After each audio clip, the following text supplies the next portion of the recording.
Well, good afternoon, everyone joining us here on Facebook and YouTube. We're on Facebook and YouTube. My name is Peter Slayton, Social Media Manager for the Lutheran Church Missouri Synod. We're doing a little bit of microphone juggling here today. We're short one microphone. So joining me today, this is our first live panel discussion, and we're going to be talking about international missions and church fellowship. And first of all, I have a co-host who has joined me today, Pastor Kevin Robson. Feel free to introduce yourself. Yeah, Peter, good to be with you. I'm the Chief Mission Officer for the Lutheran Church Missouri Synod. I have the pleasure of being with my colleagues here who we work with closely on the topic that we're going to be discussing today. Yep, excellent. Next we have Reverend Dr. Joel Lehebauer. And I am the Executive Director of the Commission on Theology and Church Relations for the LCMS. Mr. Boehlke, next. Yep. Christian Boehlke. I am the Interim Executive Director for the Office of International Mission. And last but not least, I'm Jim Krikava, and I'm the Associate Executive Director for the Office of International Mission. all right. Well, thank you all for being here today. Our discussion, this one's a little bit unique. In all of our other panels, we'll kind of be discussing actions that have already happened, resolutions that have already gone to the floor.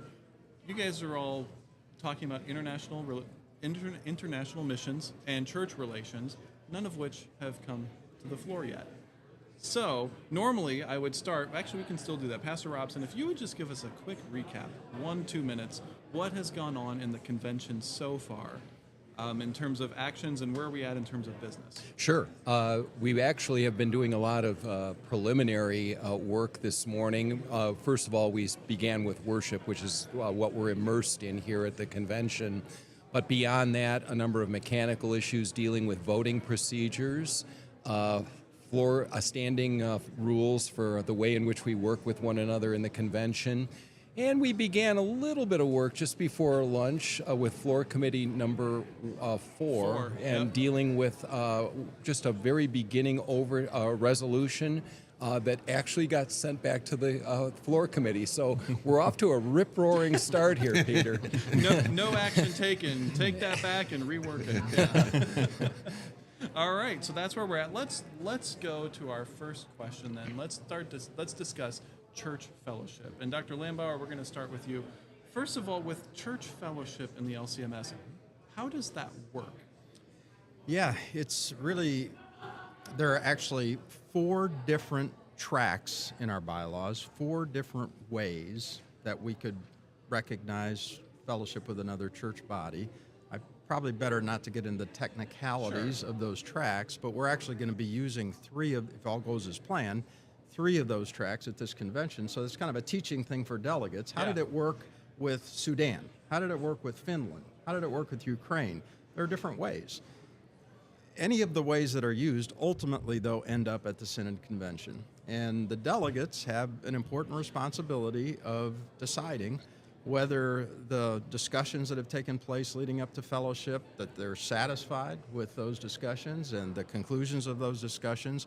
I think it's one of the most important and joyful things that happens at a convention for delegates to learn about these church bodies, whether maybe it was a mission start at one time, maybe it was just a church that came to us and approached us and requested fellowship, but we have all those leaders here with us in most cases, and then when that vote happens, and I'm confident it will, with the 5 church bodies that we're going to be considering fellowship with, it's just a moment of great joy. We always conclude it with a doxology by rising and singing praise to God for the gift of unity in doctrine and practice that He's given us, and then have the church body leaders say a few words about their gratitude for being now in fellowship with the Synod. So Joel, beyond the joy and the sense of unity that comes about in these declarations of fellowship, could you back up and tell us what that really means for the life of the church and why we even declare fellowship with these partner church bodies around the world? It's a good question. You know, a lot of time and effort and money, frankly, is invested. I like to answer that question by not citing some protocol or policy or bureaucratic sounding thing, even though I'm a bureaucrat, 32 and a half years with the CTCR. But I like to say this is a biblical mandate. I mean, the Bible talks all the time about unity in Christ, about talking together and making sure that we agree about the same things, about the harmony that we're to manifest between fellow believers based on agreement in what the Word of God teaches. We don't really have a choice, in my view.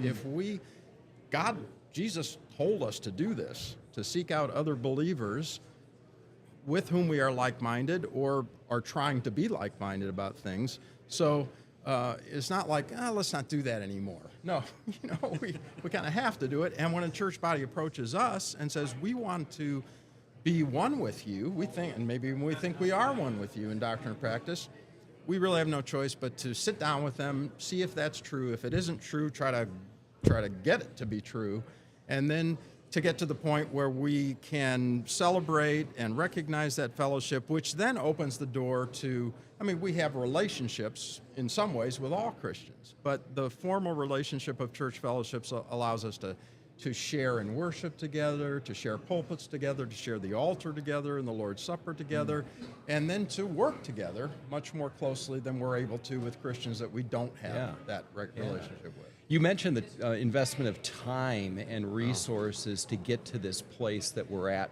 the convention with these 5 church bodies today. Tell us a little bit about that. This is not just getting together over a cup of coffee or a beer and saying, hey, I think we agree on our doctrine, our confession, and our practices. This is a very intensive, labor-intensive process to get to this place. And so, for example, let's just pick out the Evangelical Lutheran Mission Diocese in Finland, one of the churches close to your guys' heart, to Jim's heart. We have been having various levels of formal consultations, conversations with leaders of that church body for more than 10 years.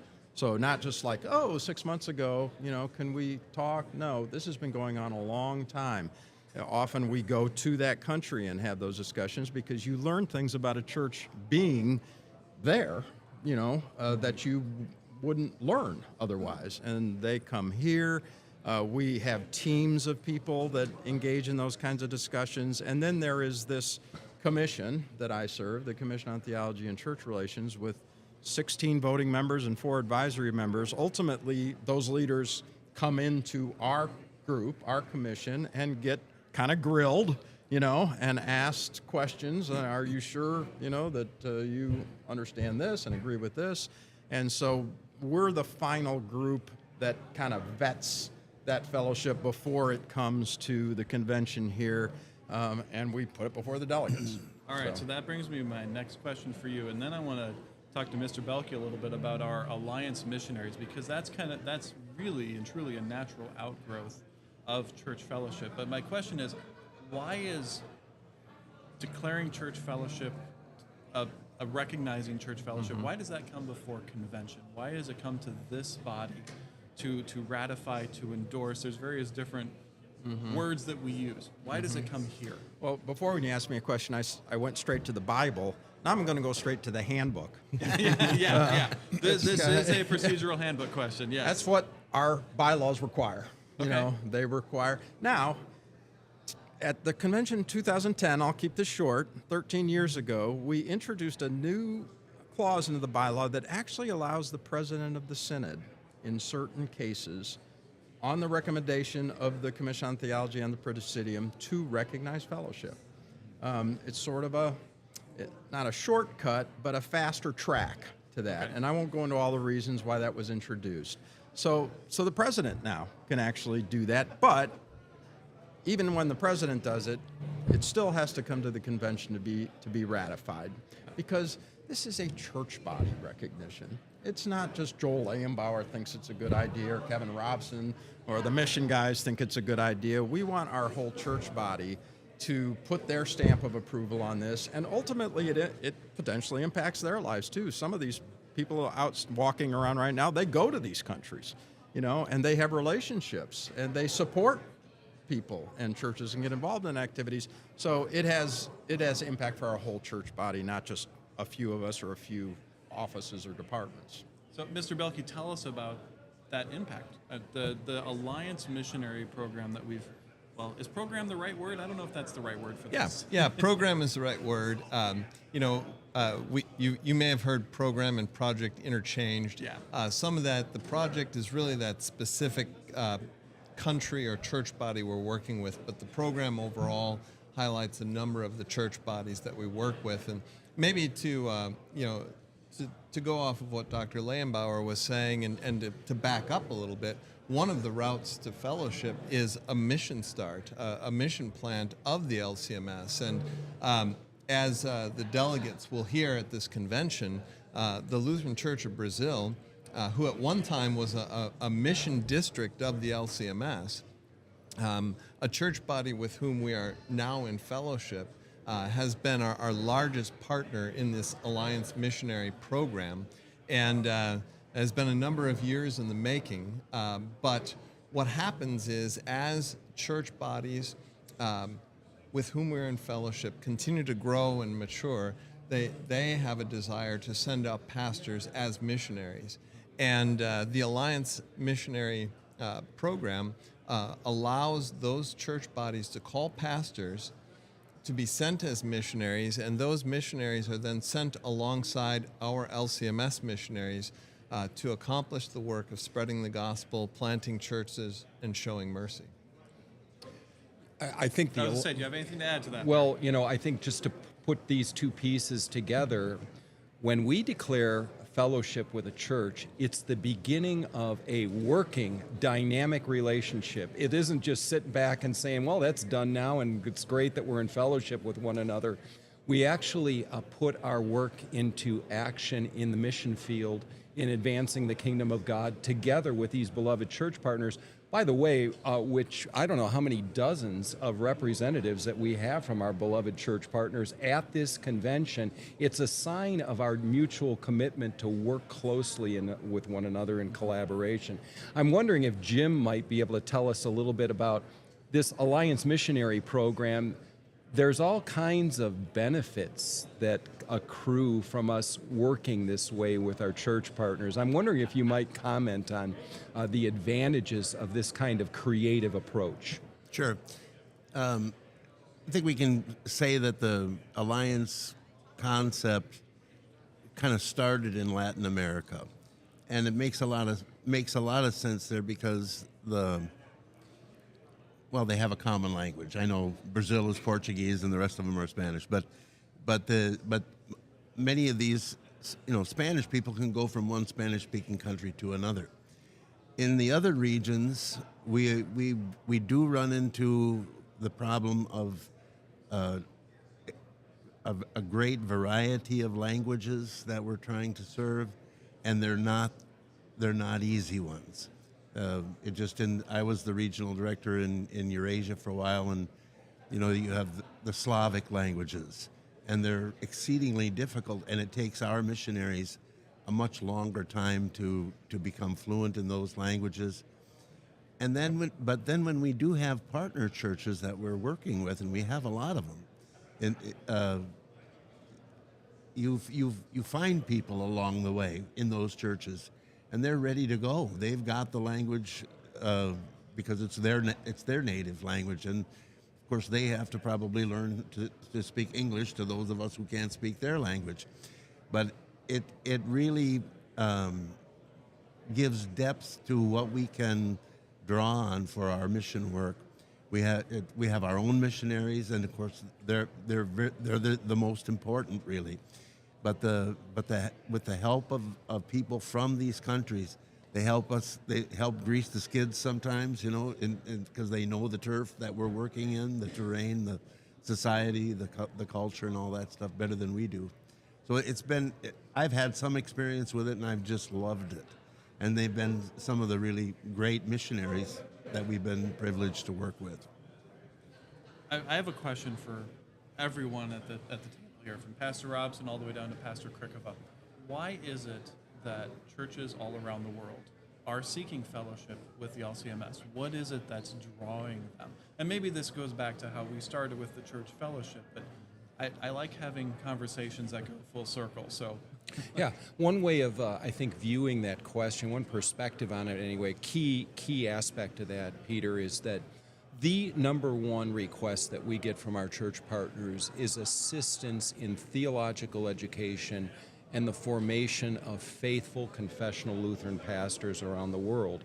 Because the mission in the Lutheran Church, as we've historically understood it, is centered around the preaching of God's Word and the administration of the sacraments, the office of the holy ministry becomes central. It's not the only thing, it's not the chief top thing in a bossy sort of way, but only that it's vital to the energy and the effectiveness of our mission efforts if we do a good job of forming future pastors, not only here in the church body, the LCMS, but in collaboration with our church partners around the world. They love our seminaries and our capacity to send theological educators around the world.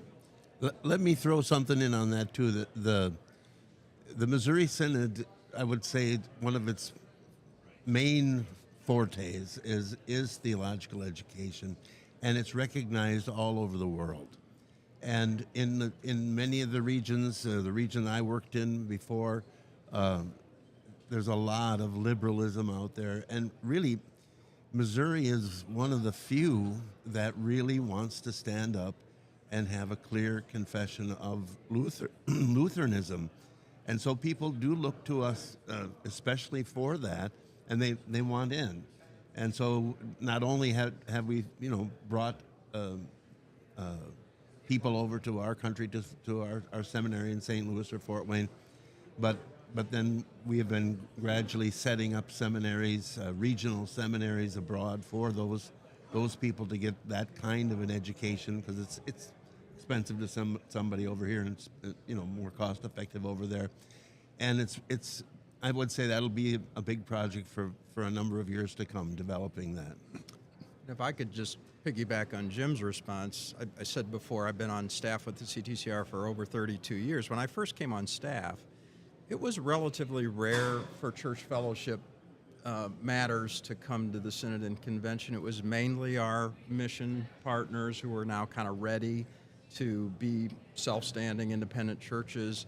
But not long after I came on staff, let's say 25 years ago or so, there was a very obvious shift, liberal shift among Lutheranism and Lutheran churches around the world that opened up all kinds of new doors and venues. We had church bodies that had relationships with those more liberal Lutheran churches who just couldn't go there. And now where do they go? Yeah. And they heard about or knew about the Missouri Synod and came to us and said, can you be our partner? Yeah. And so there has been more of this going on, in the last 20, 25 years than really ever before in our history. Kind of an exciting time that way. I mean, we have 5 church bodies at this convention. And in Tampa 4 years ago, we had about the same. Exciting without being theologians of glory. Exciting for the right reasons. Yeah, absolutely. Mr. Boehlke, anything to add? Yeah, I was going to say, in the midst of the suffering that we see around the world, there is a desire for the truth and also an urgency. I think our partners understand, as we do, that that time dwindles and the word needs to continue to be proclaimed to the ends of the earth, and they look to the Missouri Synod for that faithful partnership, and specifically, as you all mentioned, the faithful teaching and formation of pastors who can do just that, who can continue to multiply that effort in their countries and around the world. One final question, because we're reaching the end of our time here, and sessions are going to be starting up in about 10 minutes here. But without giving opinions or expressing desire about which way it should go, because this is a resolution that hasn't actually come up yet, there's this idea of creating an international circuit.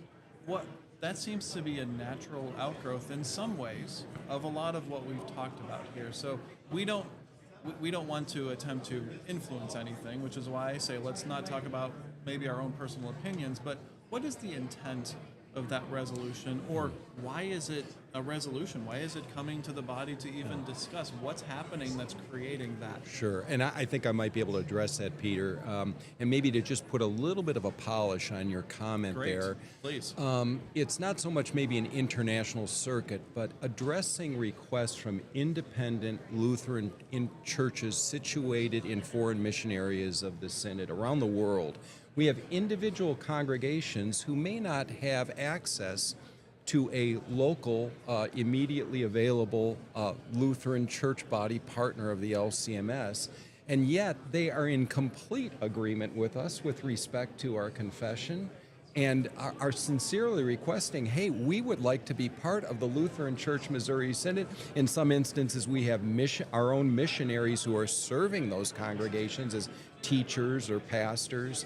And they're at a place where they would like to be part of the Synod because of all the attendant benefits of being together in confession and unity. Yeah, excellent. I would add to that to quote Constitution and bylaws, but 3.8.3 directs that the Board for International Mission is responsible for basically civilians and others around the world who are in need of that pastoral care and access to word and sacrament, and these congregations have missionaries in them for us to be able to fulfill that obligation, and as such, and as those congregations continue to have the faithful preaching and teaching from our missionaries, there is a desire on their part to say, how can we become a part of the LCMS and no longer be an independent congregation. Yeah. And given that, the latest version of the resolution, as I understand it, that's going to be before the floor, is to actually study this matter over the coming triennium. Okay. There's a lot of complexities, a lot of bylaws, a lot of that handbook stuff that Joel has memorized that we'll have to deal with. There's just a lot of little twists and curves and corners. We got to make sure that we do this in an orderly sort of way, and yet again acknowledge the unity of confession and our desire to serve these congregations well where it's appropriate. Deliberate, intentional. There's not a crisis that we have to just. I said this with Dr. Sias yesterday. When we treat things like it's a crisis, we tend to rush into them a little too quickly. This is a very serious, important matter that we're discussing. Yeah. Which, as we conclude, I want to thank you all for joining me and discussing these very serious and joyful matters at the same time. For those of you watching live on Facebook and YouTube, we will be back here tomorrow, 1 p.m. Central Time, talking to Drs. Egger and Rast from our two seminaries, presidents of our seminaries, about some of the resolutions affecting pastoral formation. And one of the big questions that I keep hearing a lot, why do we have two seminaries? Why do we have two? You are not allowed to stand behind there and heckle them. Maybe I'll just join them. Well, okay. Both friends. You're welcome. Excellent. All right, well, gentlemen, thank you once again for joining us. Thank you. And we're going to head back into the convention hall to continue our business. Actually, midday prayer is first. I appreciate it. We always start with prayer and worship first. It's an excellent way to get into the business. So, thank you, gentlemen. Have a wonderful day. Thank you.